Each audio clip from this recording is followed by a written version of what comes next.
Hello, friends. My name's host Eric. I'm the host of Talking with Famous People. Seasons don't fear the Reaper, and neither does this streamer, provided death is not near.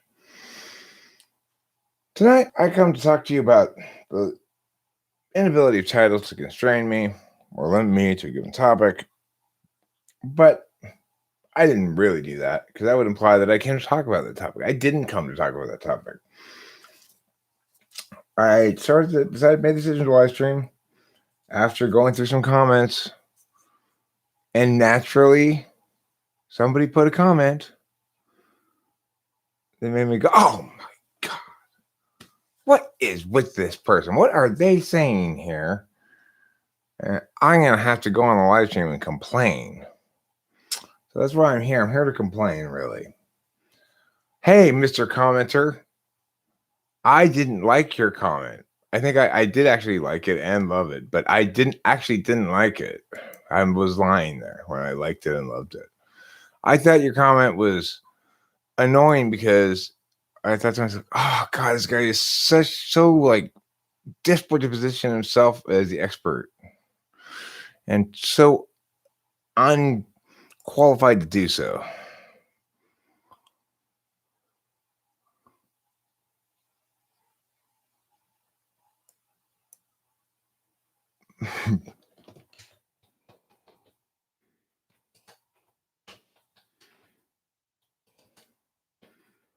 X0, listen, I never put the type they are in the title.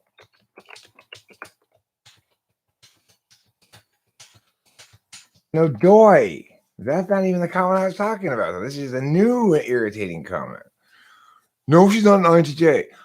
I know. What's this, Grace? INTJ? Question mark. It's because she's not an INTJ. If she were, I wouldn't put that one in the title. But that's not the one I'm talking about. I'm talking about, okay, well, here's this one from Lay Cole. This is Coyle. I just didn't, it's like I barely started reading it. I was annoyed by it. This is a comment on why Dave Matthews is Earth's worst band. It says, what you're forgetting is that I'm not forgetting that. What you're forgetting is that these guys have been on the road playing a different show each night for 30 plus years. Exactly. So that's why they are like a jam band instead of being good.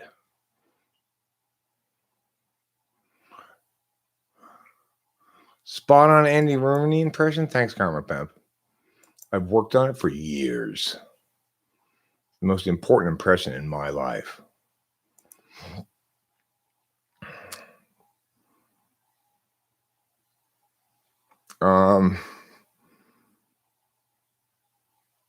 Okay.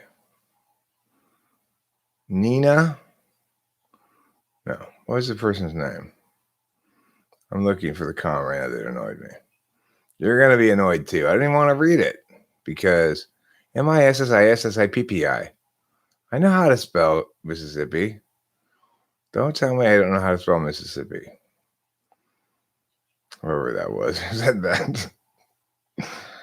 I don't remember. Which one was it on? It was on some typing session and somebody was like critiquing. It was, I can't find it. There's just too many things to look through. But the point is, it was critiquing my Canada invasion question. And the thing I didn't like about it was not that it was critiquing the question, but the critique it was making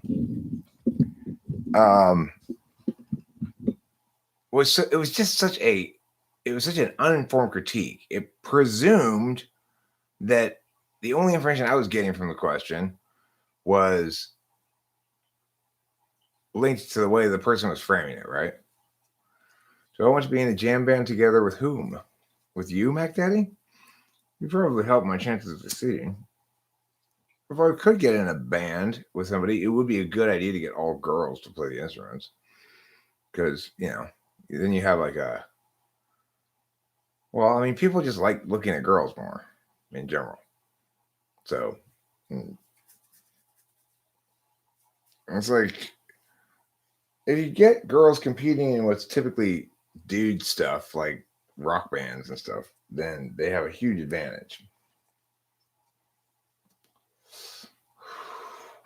Well, that's what I'm trying to get at, Mac Daddy. When you use together like that, you have two choices. You can indicate a prepositional phrase after it, like together with me, or you can just use it as an adverb like that, which doesn't tell me who I'm going to be together with. You chose to nix the prepositional phrase, causing all of the confusion that's led up to this huge fight right now that we're having. So yeah, it's all your fault. I think we can say that definitively, finally. So anyway, but that's not what I want to talk about. I don't want to talk about that comment. It either chapped my hide or ground my gears or both. I'm not sure which. Instead, I kind of want to talk about this really great video I saw that Peter Dentici linked to me called The Hyperbolic Geometry of DMT Experiences. But the reason I thought it was such a great video was not any of its information about the hyperbolic geometry of DMT experiences, but the way in which the individual who put on this lecture did his job properly for once, which is to say, he addressed the framework issues of like what comprises something that can be rationally taxonomy. Is there anything like a rational taxonomy of drug experiences? Does it make any sense to think that there might be one? And then he pointed out this historical corollary of temperature. A long time ago, there used to be a bunch of different temperatures that people used in communicating with each other. Things like it's dry, hot, it's a dank cold, it's a biting cold. They had all these various different sort of subjective taxonomies of temperature.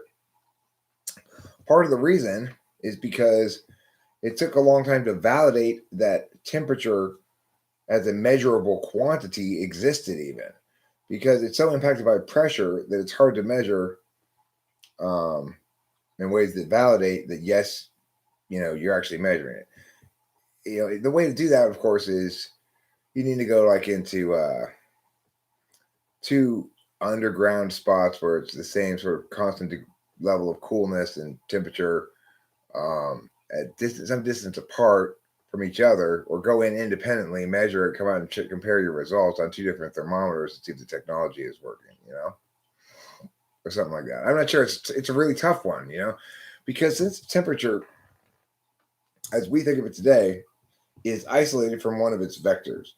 Temperature has two vectors in it, one of which is excitedness, state of excitedness of the atoms or whatever, and the other of which is pressure. But the thing is, you can't really meaningfully define one of those elements without the other. So it reminded me, it was very reminiscent, in fact, a lot of cognitive functions, the way that people need to understand the limitations of representations and how, while representing things in more sort of simplistically mechanical fashion can help people get the concept, it can also mislead them into thinking that the metaphor is the thing,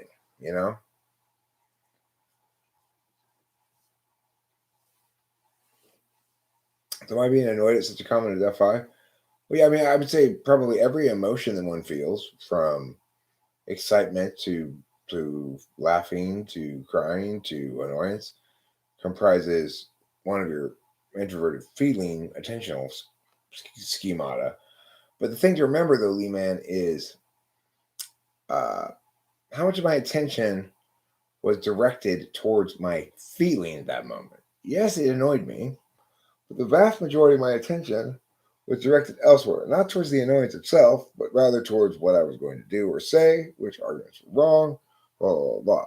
I note the annoyance simply as sort of the catalyst for a set of behaviors and engagements on my part that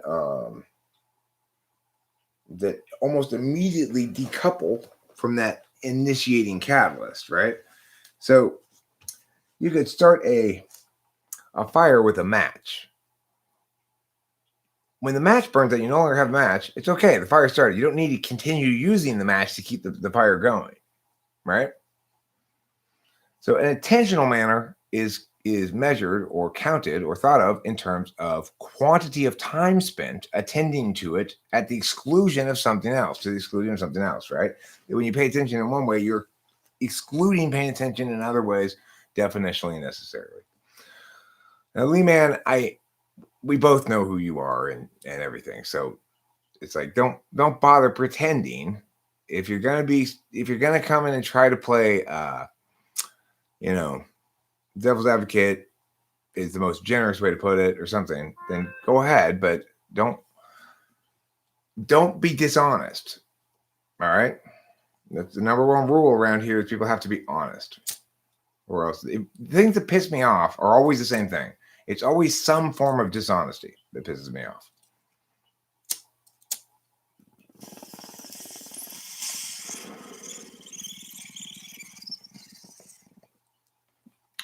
Now, you might say, that's my FI. Well, I guess to the extent that I'm feeling the emotion a whole bunch, it certainly is, but it represents more of my TI values. I mean, I think that my belief that it's important that people be accountable for their words, their claims, stuff like that, their meanings, their beliefs, and their behavior. So with typology, we're talking about something where when people are actively disagreeing with me, usually it's an insecurity issue on their part because I'm not giving anybody any good reasons to disagree with me. I'm very careful about the claims I make. I'm very good at my proactive claim defense. I'm not going to take any chances to make a bunch of risky claims that people should have a problem with. So the thing is when sure, no problem. We'll see. We will see.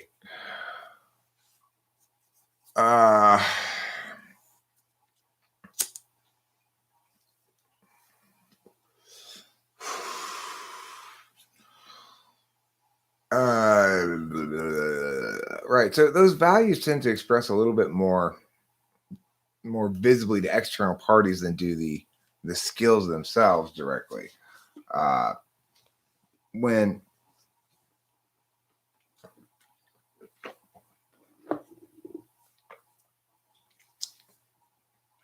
I was like, that made me mad, meow, meow, meow, because it was wrong or whatever.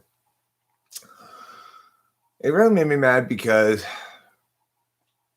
it's like I have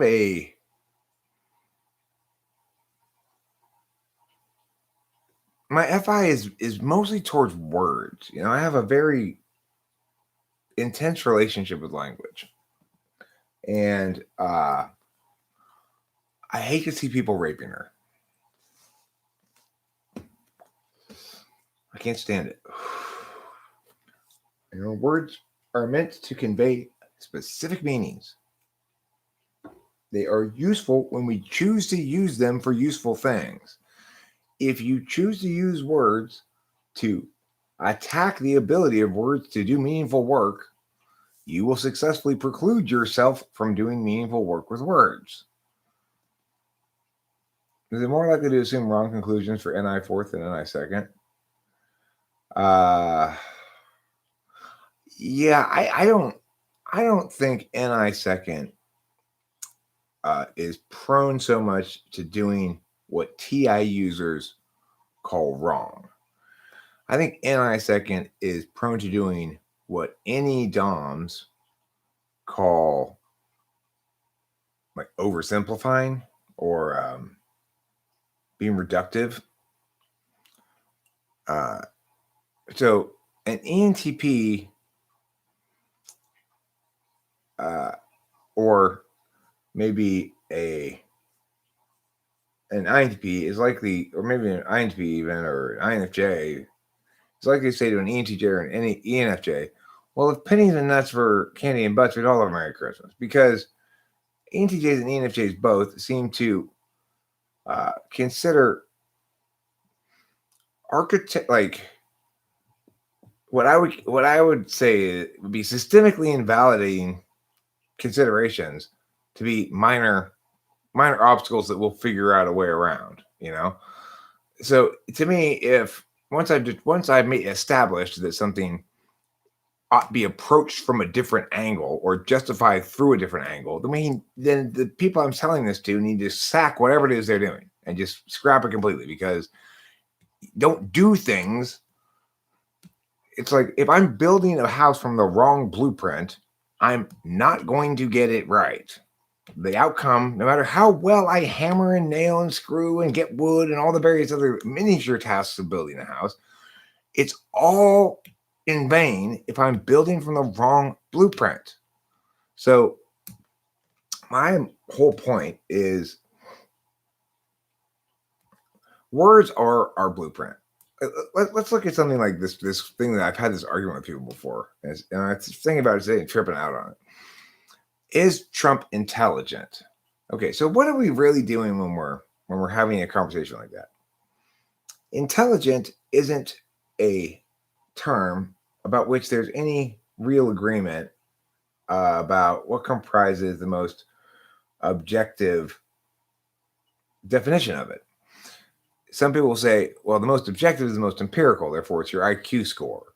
Some people say, well, the most objective definition of intelligence is manners of cognitive processing that solve problems most effectively.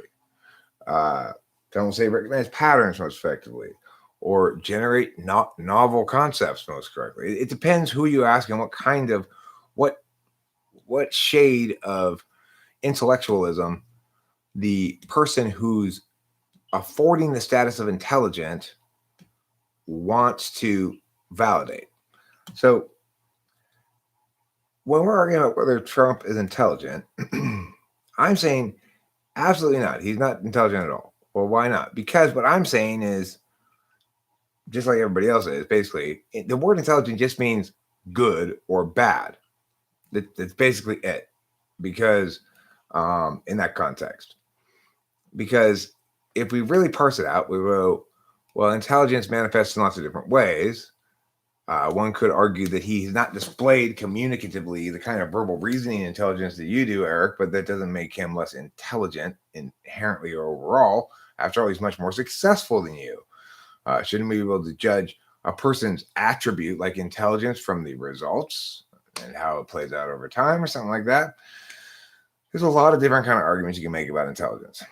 The funny thing is, what both people in that conversation, which is me and somebody else, need to do is go, hold on a second. Let's stop lying.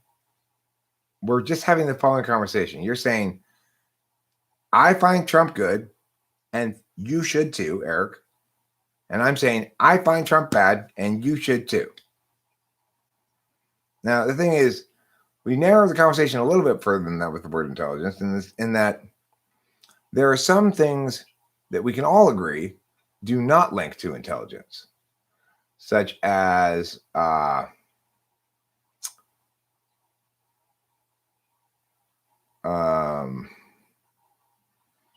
the ability to smell food nearby is not considered part of being intelligent. So if I have a better olfactory sense, in other words, I can smell a pie from 500 yards away, whereas you could only smell it from 100 yards away, nobody would say that that's evidence of me being more intelligent than you. There are some things we can exclude from the set of attributes covered by the word intelligence, but it's hard to make it meaning. It's hard to operationalize as a term, which is what people are trying to do, and they're arguing about it. So I might say to the other person who's saying that Trump is intelligent, I would simply say, okay, let's stop talking about what's the correct status for Trump and talk about how should we evaluate somebody's status regarding intelligence in general. Let's do veil of ignorance kind of thing with Rawls' approach and say, pretend that you don't know who you're going to be testing. A huge room of people, and you want to make sure that whatever your assessments are, that they're at least reasonably correlated with the people that general intuition from a panel of experts would say are the most intelligent. So in other words, you could get a group of people who represent sort of a control group judges, right? They all rank the intelligence of everybody in this group of subjects, test subjects. And then somebody else comes in, and then they independently of this other group of people rank everybody's intelligence. They go, okay, well, I've got Jody as the most intelligent person here, and compare lists and stuff, right? So if your job was to do that, and you didn't know anybody in the room, but you knew there were 100 people in the room, and if you can try to pretend you didn't know Trump, where do you think Trump would fall on your own list of 100 people? If you were to imagine 100 random people, where do you think he'd fall on that list? If you didn't know him, based on what you can test, blah, blah, blah, blah. Because, I mean, nobody's ever claimed that he was sort of a prodigy of calculus or anything of the sort that would normally correlate with him being considered highly intelligent. So that's why it's like that conversation was very dishonest when I had that with that person, or anybody else who says that Trump is smart, intelligent, or whatever. What do you mean by that?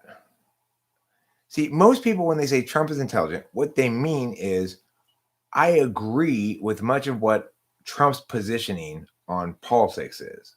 So I'm concerned that if he's denied the label intelligent, that I too will be denied it because I share many of his perspectives. See, I don't think of it like that at all. I don't think you can tell his intelligence at all by what his claims or perspectives or advocacies are. I think you can tell it by how he justifies things, not what he's justifying or not justifying. So it's like, and my biggest concern would be if you get somebody who really is truly intelligent, who's justifying the wrong thing, right? So it's like intelligence isn't the end, it's the means. When intelligent people do bad things, they incur more bad karma than do regular people. Trump incurred very little bad karma over the course of his presidency. And the reason is because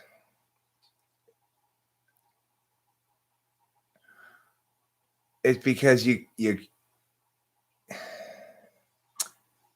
can't blame a fish for failing to build a nest. The fish isn't even capable of understanding or expectation, you know? So he's not exactly morally responsible for all of he's much less morally responsible for his bad behavior than I am, because he genuinely can't understand his responsibility as a moral agent. So and it's one of the tragedies of being a territory only type, or it's really exclusive to ESFPs, I think. But it really is truly tragic. They're not. It's like not guilty by reason of mental defect. Is another way of saying ESFP.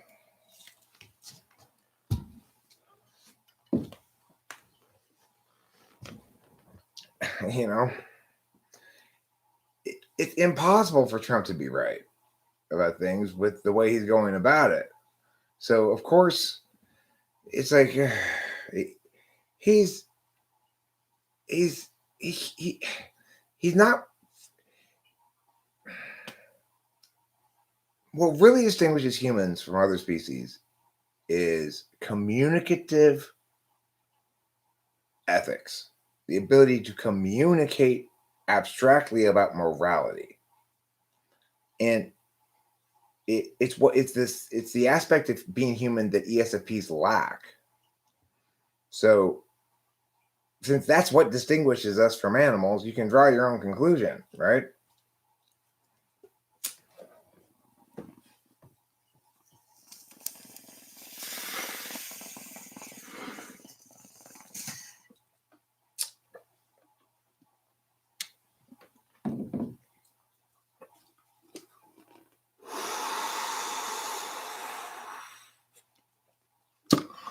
Yeah, so what I'm saying, Boba Fett, is you can't be both intelligent and inarticulate. To be intelligent is to be effective at communicating insights in some fashion. So, if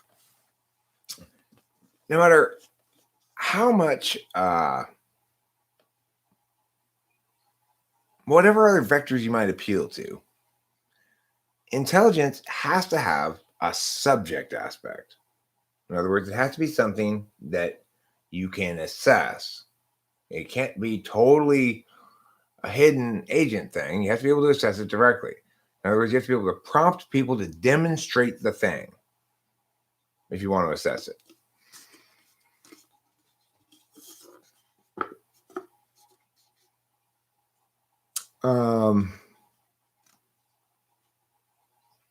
The only ESFP that really has ever surprised me is Amy.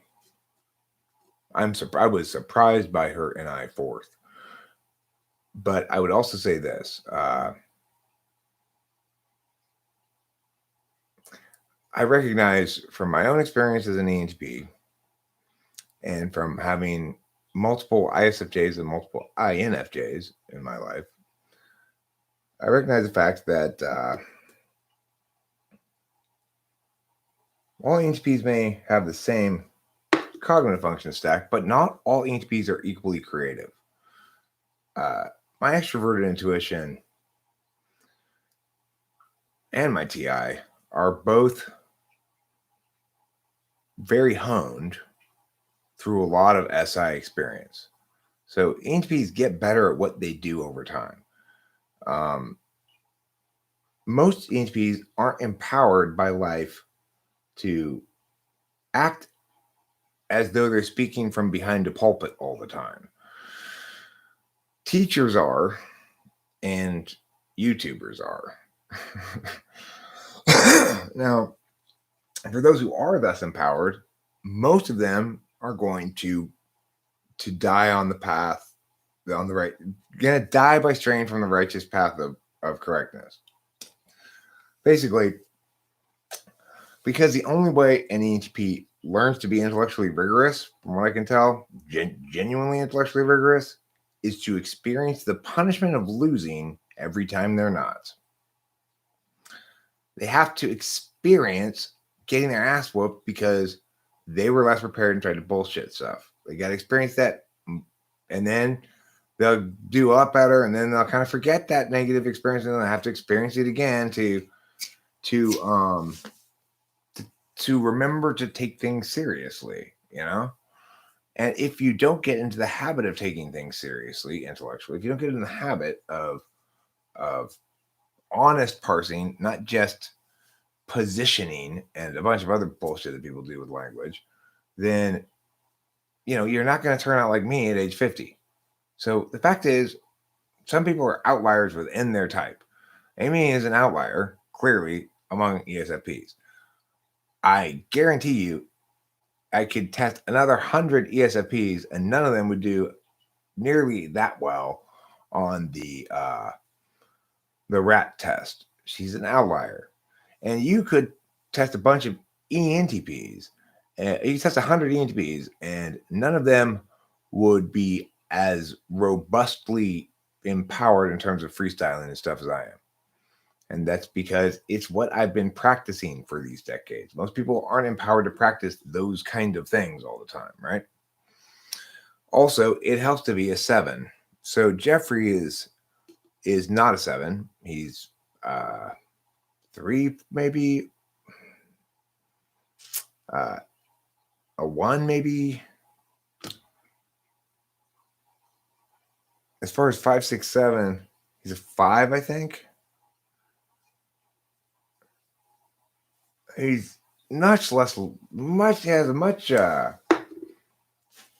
more comfortable relationship with work than I do. He doesn't seem to get stressed out about stuff that's coming up because he's always on top of his shit. And it's not even just his mom. I've learned over time that periodically he corrects me and goes, yeah, no, I actually I want to be high achieving. Oh, okay, sorry. Did I remove the first typing of her? If she asked me to. Have I ever read about DeLuise's imperceptibility? No, I don't think so.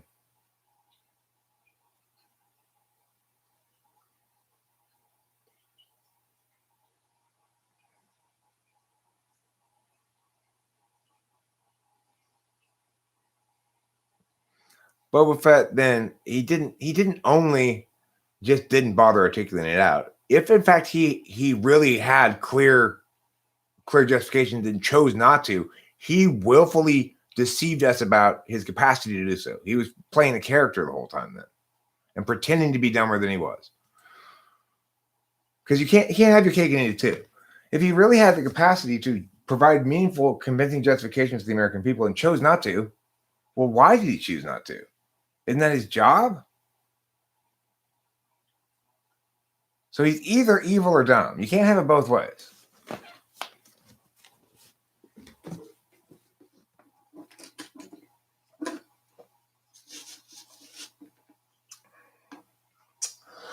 I mean, the thing about that is I try not to ever since YouTube had this weird like moment when everybody freaked out about minors and stuff and shit that's happening in the comments of some people's channels and stuff that had absolutely nothing to do with me, but I've been a little bit skittish about including any minors in my videos just because on the back end when you're uploading, if you're monetized, there's all this language that talks about that. And it seemed like a thorn bush I just didn't want to climb into. In fact, when they started doing all that shit and I got a strike and I was starting to worry about whether the channel was going to get taken down or something, I went through and removed almost all of the videos that I had up that had minors in them, which was quite a lot of them. I had a lot of videos of kids in them because, I film and debate tournaments and stuff.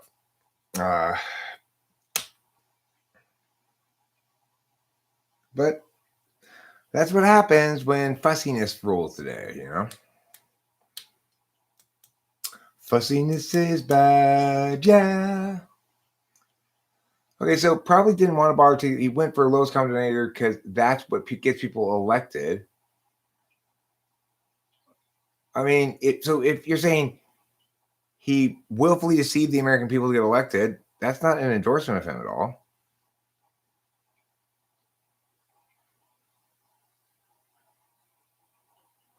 And what does a serious policy speech from Trump sound like, Wilfred? Can you please get me a quote from one of his speeches? Sure, you can find a transcript of somewhere of one thing he said that represents intelligent language from him. I would love to have an example. Find one thing. One. Find one time that he's actually spoken intelligently about anything and quote it to me. You don't even have to limit yourself to his presidential campaign. Find one time from his entire life where the man has spoken intelligently about anything and quote it to me. You have his entire life to access. He's an old man. Any work he's ever done. I'm not trying to constrain you at all. Find one thing he's ever said was intelligent.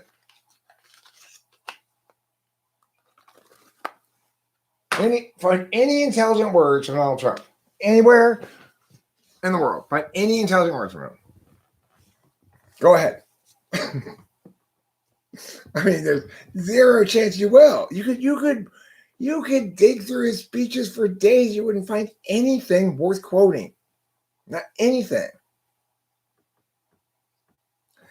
That's fine. I get it. It's not worth the time digging it up. But no, I won't take your word for it. Absolutely not.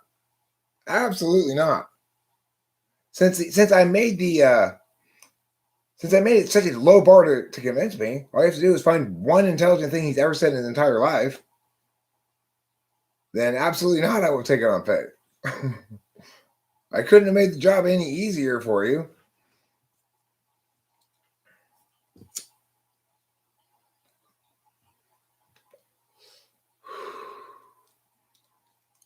In other words, until I see him, until I actually hear something he says that's intelligent and well reasoned, I have no reason to conclude he's using any reason.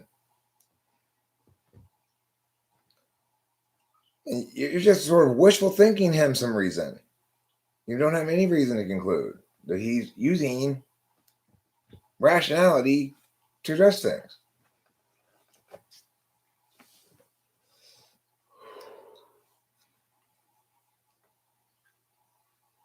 Bush was an idiot too. George W. Bush was a complete idiot. Are you saying Bush was faking it too?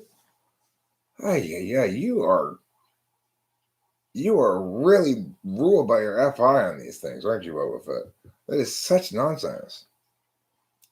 You're talking about dumb people. That doesn't mean their politics are dumb and therefore yours by commutative property or something.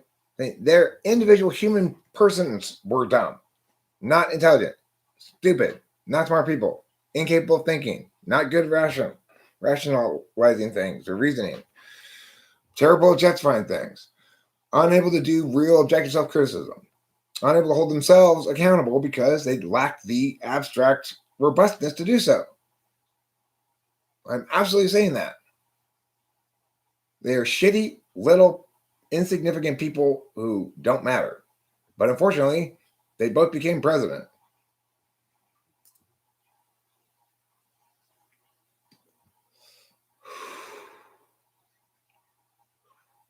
Obama, it's like at some point after his presidency, he's like, wait a second. Did I just run this all the way down the 100-yard field for a touchdown for the wrong team? Because going into the presidency, he was operating under all these fucking wrong frames of reference because he was FEing shit rather than TIing shit, you know? You got to TI shit, not FE shit if you're an ENTP, or you'll end up like what Obama. Obama must be just like, I can't believe I fucked that up so badly. He must spend every fucking waking moment thinking that. I can't believe I had the opportunity to be president for 8 years and I fucked it up that badly. Because he's smart.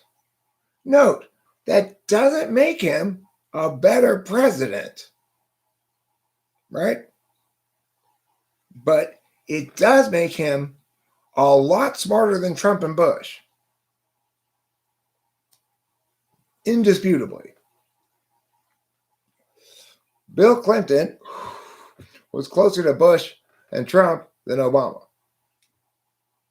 Well, I mean, Biden's always been a dummy, but now he's got dementia. So it's like he's not qualified to be president because he has dementia. He may not be late stages, but he definitely is early stages, and that should disqualify you for the presidency. But which that's good enough reason for me not to vote for him. But he's president anyway, so I think he's smart. No, I don't think Hillary's very smart either. I think Hillary's an idiot, just more technocratic idiot. I think.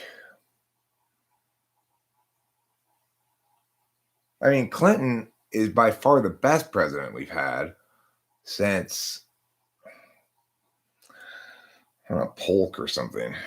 But Clinton is one of America's best presidents in history. So even though he wasn't by no means one of the smartest, he was an ENFJ. He is an ENFJ, and he didn't come in with all the right words, and he didn't do a particularly great job of justifying himself. But the big difference is this: when a country's leader works to minimize the divisiveness and the partisanship, even if the diehards still hate that individual, everything in the country moves more smoothly. The diehards are more isolated, and the middle ground is more comprised of civil discourse between citizens talking to each other like adults.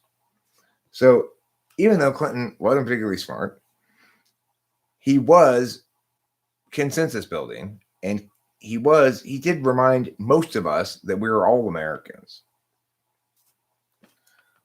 Yeah, sure, there was a contingent of the right that hated him for his personal moral shortcomings, but those aren't related to his job performance. He's a terrible husband, maybe a terrible person regarding his fidelity with his wife and stuff, but an excellent president. And you can't hold him accountable as a president for his personal moral shortcomings, like sex, fidelity, stuff like that, because, or like whether or not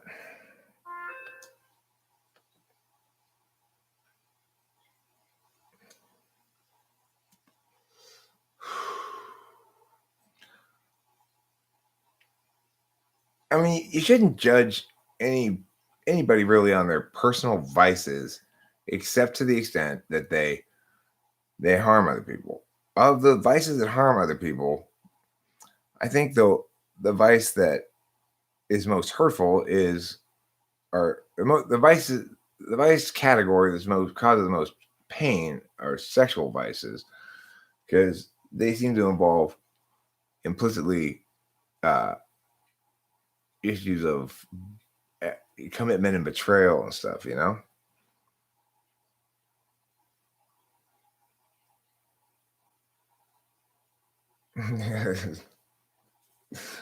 Boba Fett. I agree with you. Bill Clinton was America's first black president. What kind of stuff are you talking about, and why? Right now I'm talking about America's first black president, Bill Clinton. Let's hear some real NE. Don't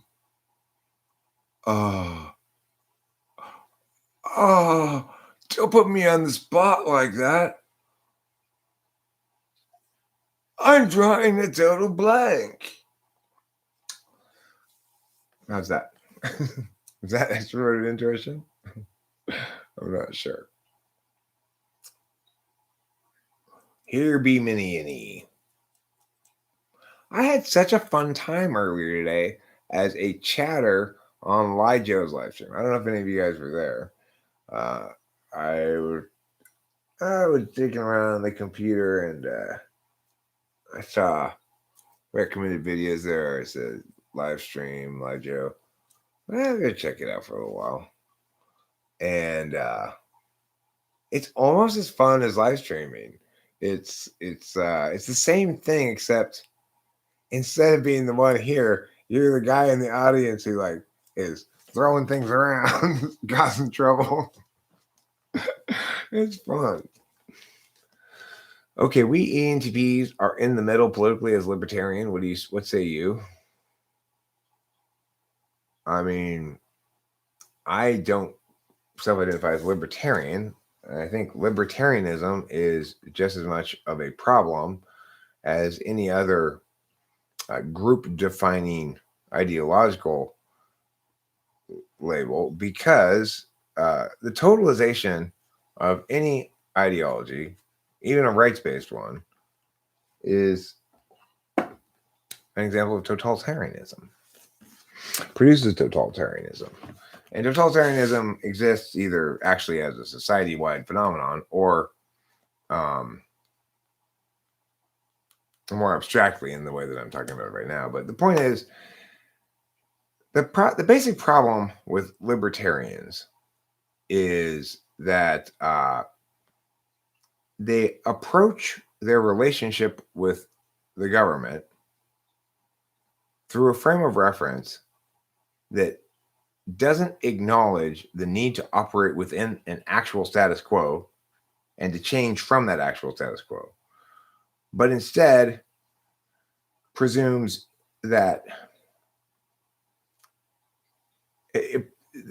libertarians generally presume this sort of,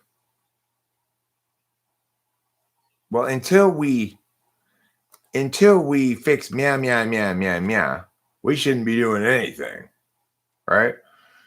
Libertarianism is fundamentally a way of critiquing government.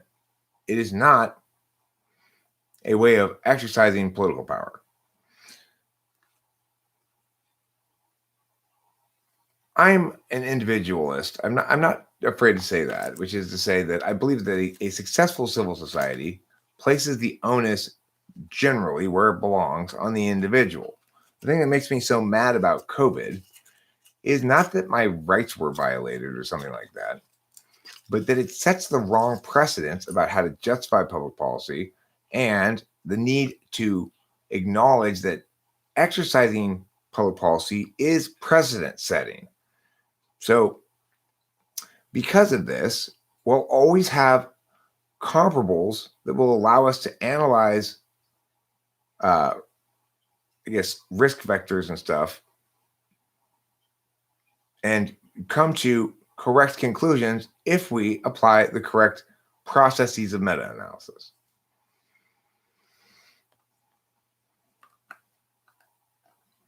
You were a two-time elected delegate for Ron Paul, and what a waste of time. I'm done voting. I thank you, bro. Well, the thing is, I'm a genuine patriot who's genuinely saddened by what I see as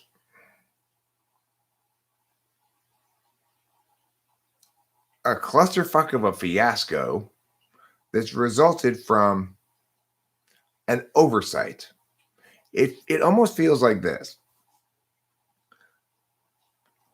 Like some founding father that we don't know about in the history books, we'll call Spog Gunderson. Okay, Spog Gunderson is an imaginary delegate that I'm adding to the founding fathers, right?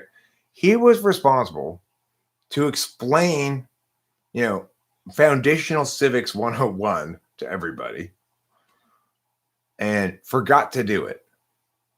And we've been getting ever further away from the principles, the framework under which the country was founded, which is one of justifications, powers, rights, exceptions. It's sort of, it's one of a rule of law, but it started out as a principle, an endeavor of principle.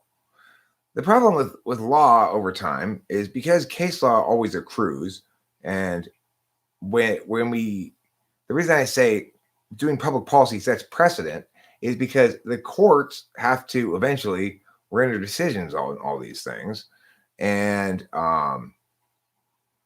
a lot of times, 6 years after some stupid ass policy was implemented, the courts end up rendering it into case law in the wrong direction, using it instead of actually challenging the interpretation of the law that people were using to justify this incident, they reference the incident to justify additional violations of the same principle, and the courts validate both the violation and the incident at the same time by accepting that kind of argumentation, So it's frustrating, but that's why when I am president, my number one, as I've said, my number one strategy, to the extent that I have strategies going in, is that I want to work with the Justice Department to engage the courts in ways that meaningfully impact case law for the better.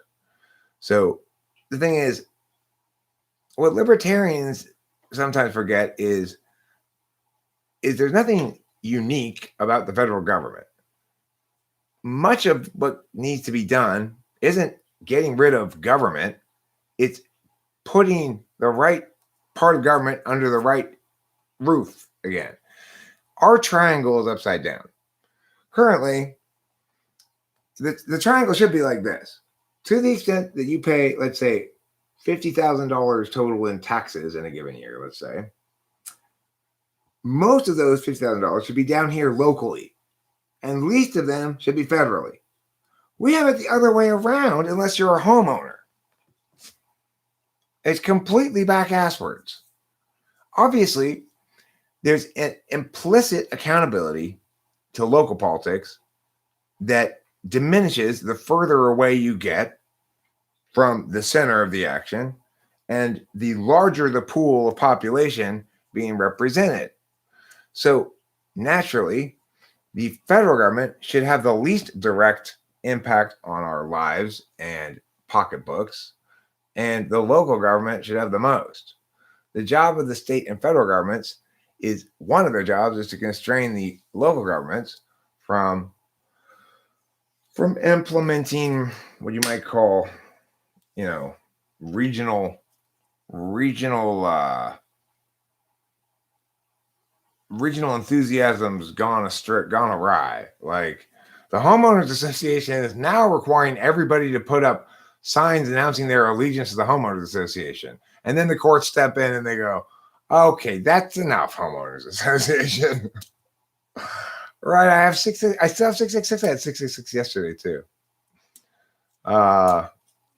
Remember, the important thing that saves my ass, Club ENTP, it's 6.66. That decimal point is the difference between salvation and eternal damnation. Do I agree with an armed society being a polite society? I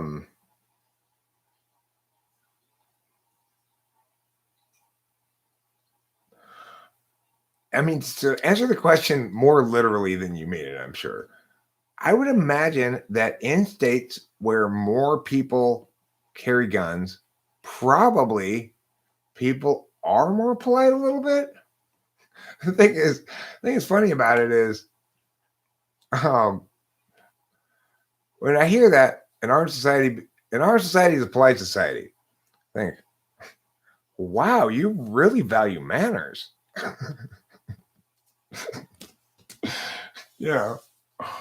Like it's also true if you put liquid nitroglycerin all over everybody's clothes in little vials, we'd have a jostle-free society.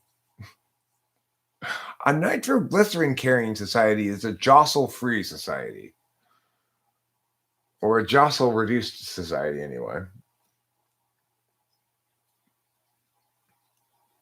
Oh no, 100,000 and 130,000 people died in the pandemic?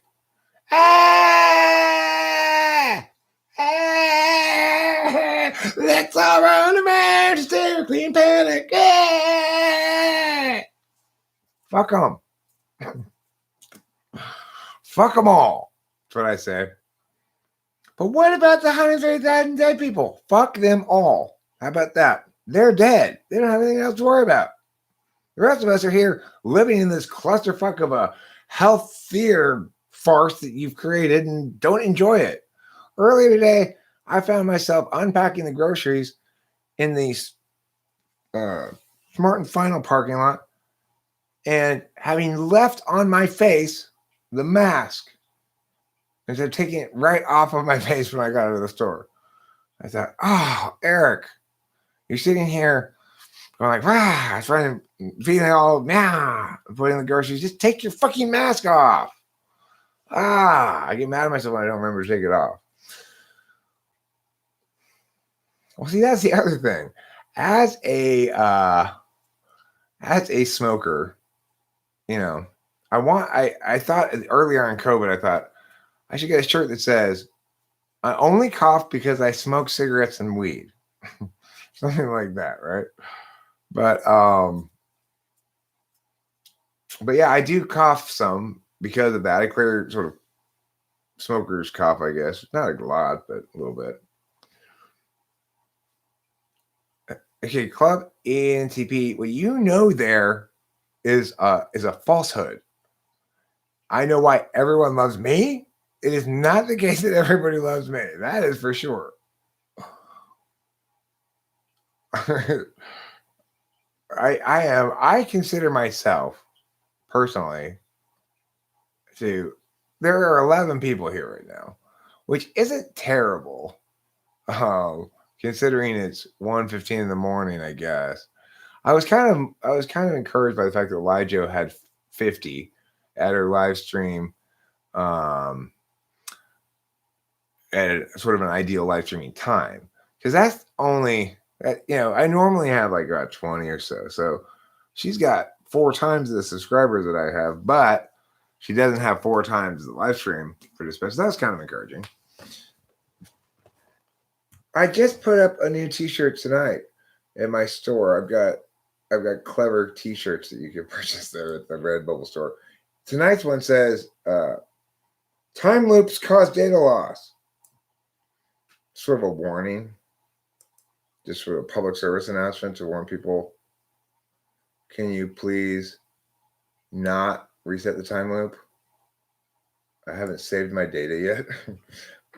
Wait. I need to save all my work before you reset the time loop. You totally fucked up a whole week's worth of work last time.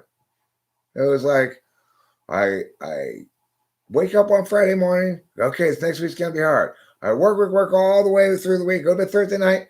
Next Friday morning, I wake up. It's the previous Friday morning, and all my work has been undone. But time loop humor is the best. You know what they say? You can't make a time loop without you can't reset a time loop without unmaking a few eggs. that was my first idea for this shirt, but it's just too many words. It's hard to fit on there, so I went with this one instead. After much mewling back and forth. Oh, that's the store.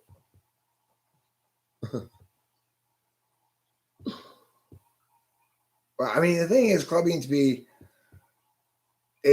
I would love to be a sellout. I'm just really terrible at being a sellout. Like, I don't have any objections to selling out. But it turns out it's somewhat of a skill that I'm bad at. So, for example, one of the shirts available in my store, it's a fine one.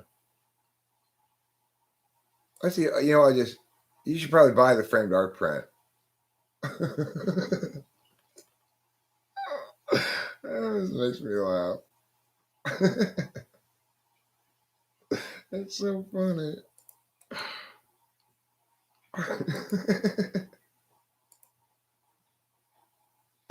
Of course, I would love to be in your talk show. I'd love to be in your show.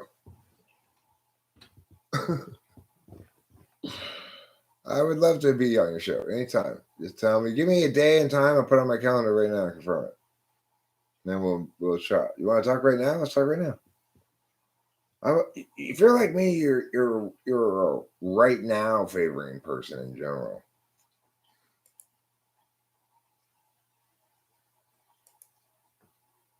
It's only $84 for that print of the words meth pipe with a heart over the I and a bigger heart.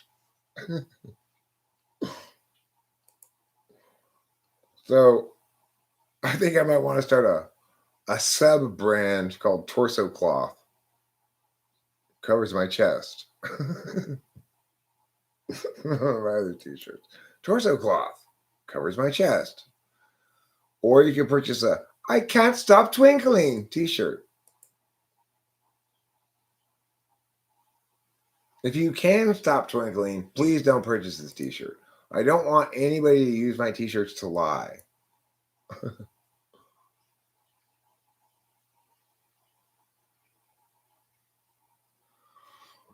Oh, thank God you didn't get my nose. Well, put a link to it, Club ENTP. Here, let me make you a moderator briefly. You can put a link to it. Put a link to your shit.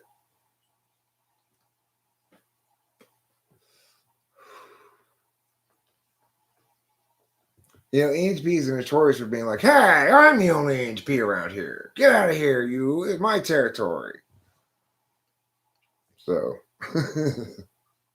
didn't you smell my pee? I peed all around the perimeter of this place. I'm supposed to alert other ENTPs. Hey, I'm ENTP in here. I'm holding court.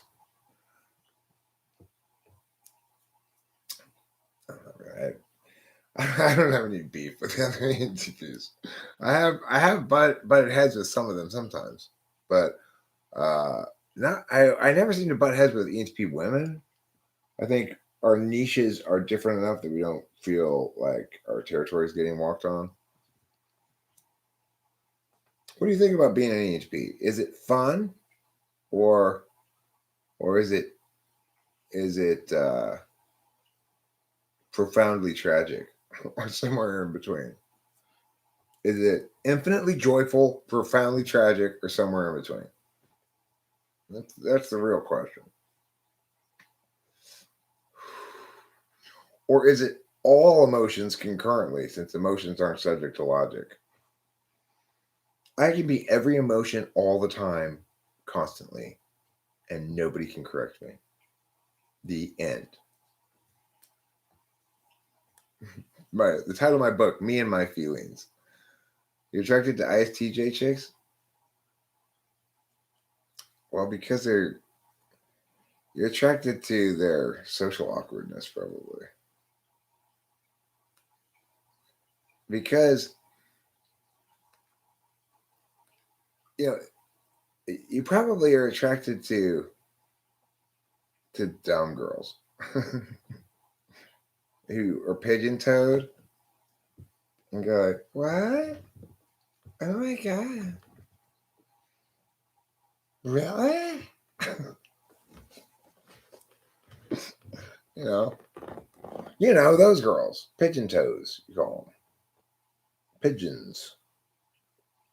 You're probably attracted to pigeons.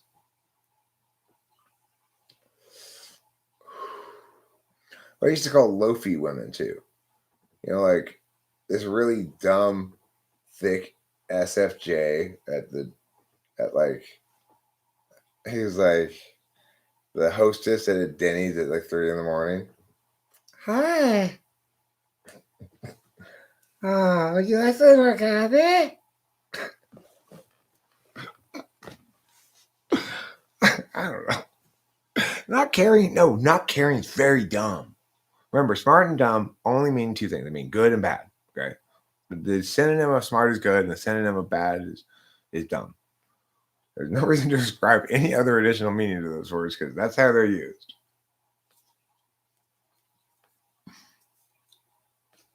I care a lot.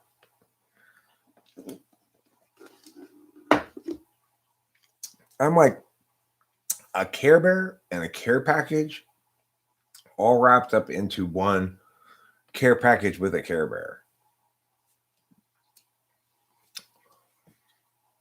I started the Care Club for men because a lot of men began losing their care very early on. As you can see, I have. Oh, you're 52? Oh.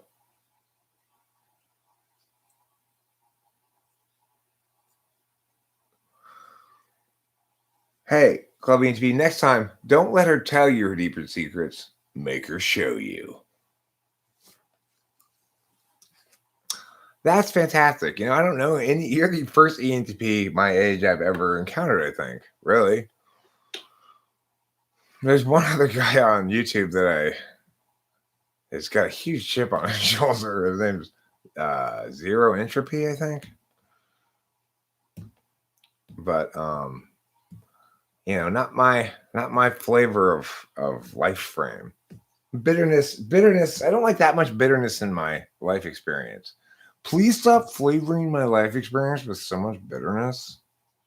It's making me really uncomfortable.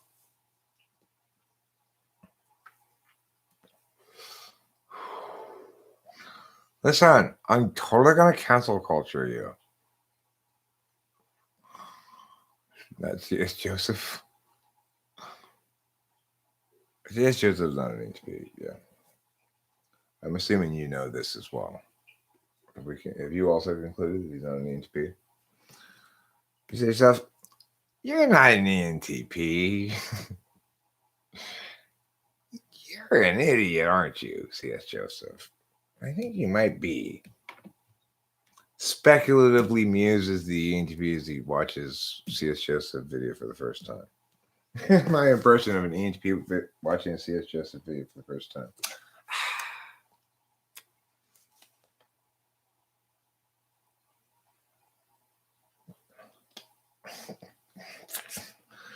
God, what the fuck was that? What a stupid guy. Just something about that guy really irritated me. What is it, I wonder? Oh, that's right. He's an ESTJ pretending to be an intuitive.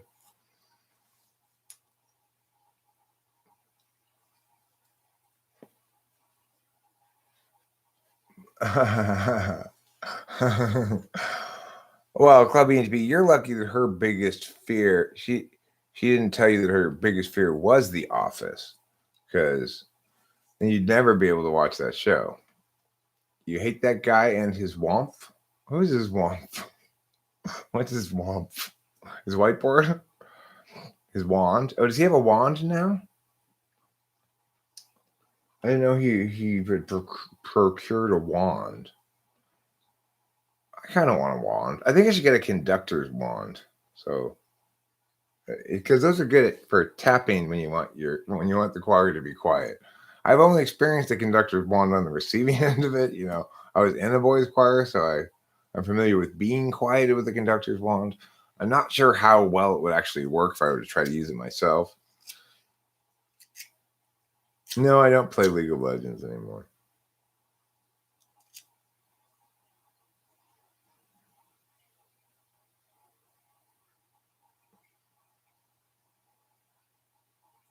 I assume the canon invasion answers were supposed to be rooted in a bit of reality. Then the blind guy, Space, comes up with all these wild, crazy ideas, and that was supposed to be the answer, the proper answers.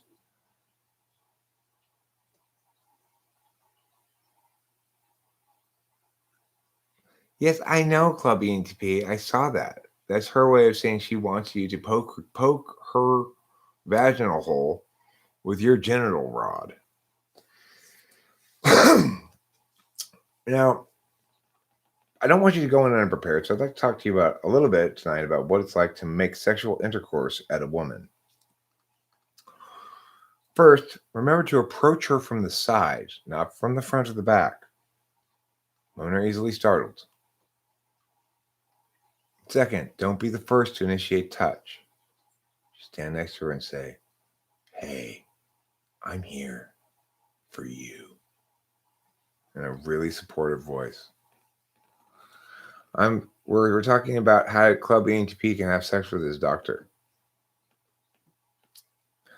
I gotta tell you, Club ENTP, an advantage of that is, well, there's something you gotta worry about. Okay, look, if it's the doctor you're currently getting prescribed your Adderall from, don't have sex with her, because if it doesn't work out, she may end up not refilling your prescription. If you're not currently taking Adderall, this is great. This is going to work out great for you. It'll make it a lot easier to get a script for a prescription for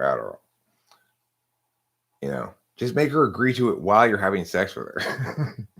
Make it part of your games, and then she'll have to honor the promise afterwards. Punish her until she agrees to write you an Adderall prescription in your dungeon. What, you keep yours on top of the roof? Okay, all right. I don't know how life it is for you single people. I'm in a long-term relationship, so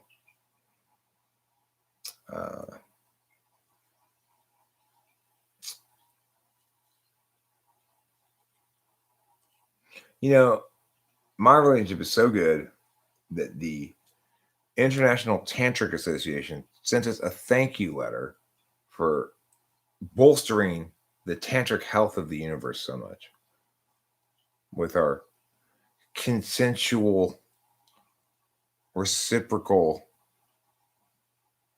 intercourse.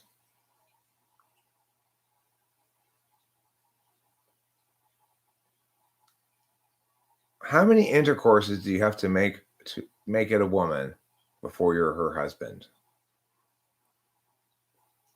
I think it's 12, right? If you make 12 intercourses, there's common law married. If you weren't here last night during the 7.5 hour live stream, you might have missed my brief story about how Vivian Lee, Jamie Lee Curtis's mother, got married at 14, even though she was in California, a California resident. And the story of it was rather interesting. It was right before World War II, and she was sort of casually dating a boy that had just turned 18 or was about to turn 18 and get drafted and go to war. And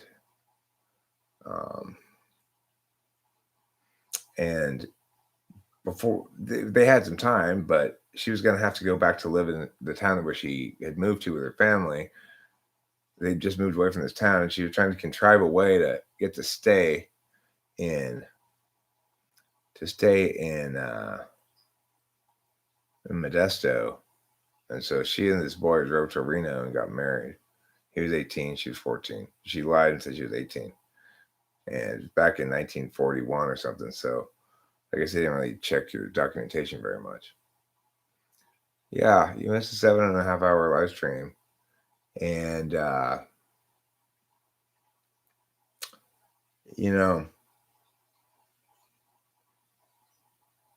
it missed you is probably a better way to say it. Is he on Adderall right now? Who? Me? I took some Adderall when I got up this morning. I actually took some Adderall when I got up this morning. Then I immediately went back to sleep and slept for like 4 more hours. And I took more Adderall when I got up. Again, first Adderall just didn't work because whatever happened last night was really weird. It was. I was sitting here watching cartoons, and then I fell asleep as I'm watching cartoons. I was like falling asleep, and I don't know. I was probably asleep for 5 minutes with the TV on. And then, what happens with the TV on is it wakes me up because as I'm sleeping, I'm bothered by the fact that I can't understand what the people on TV are saying because they're speaking in Japanese. This has happened before when I've fallen asleep watching anime. The fact that I can't understand what they're saying means it doesn't get incorporated into my dreams, I guess. And so it's jarring and it wakes me up. Anyway, after I woke up from, I guess, 5-minute nap, I was like, oh man, I cannot keep my eyes open. It's time to go to bed. I'm just going to get ready for bed, which just is like a 5-minute process of moving a couple things, folding this thing down, getting a blanket lying down. By the time I had done that 5-minute process, I was no longer sleepy. And I was like, well, I guess I'll start live streaming for a little bit before I get sleepy again.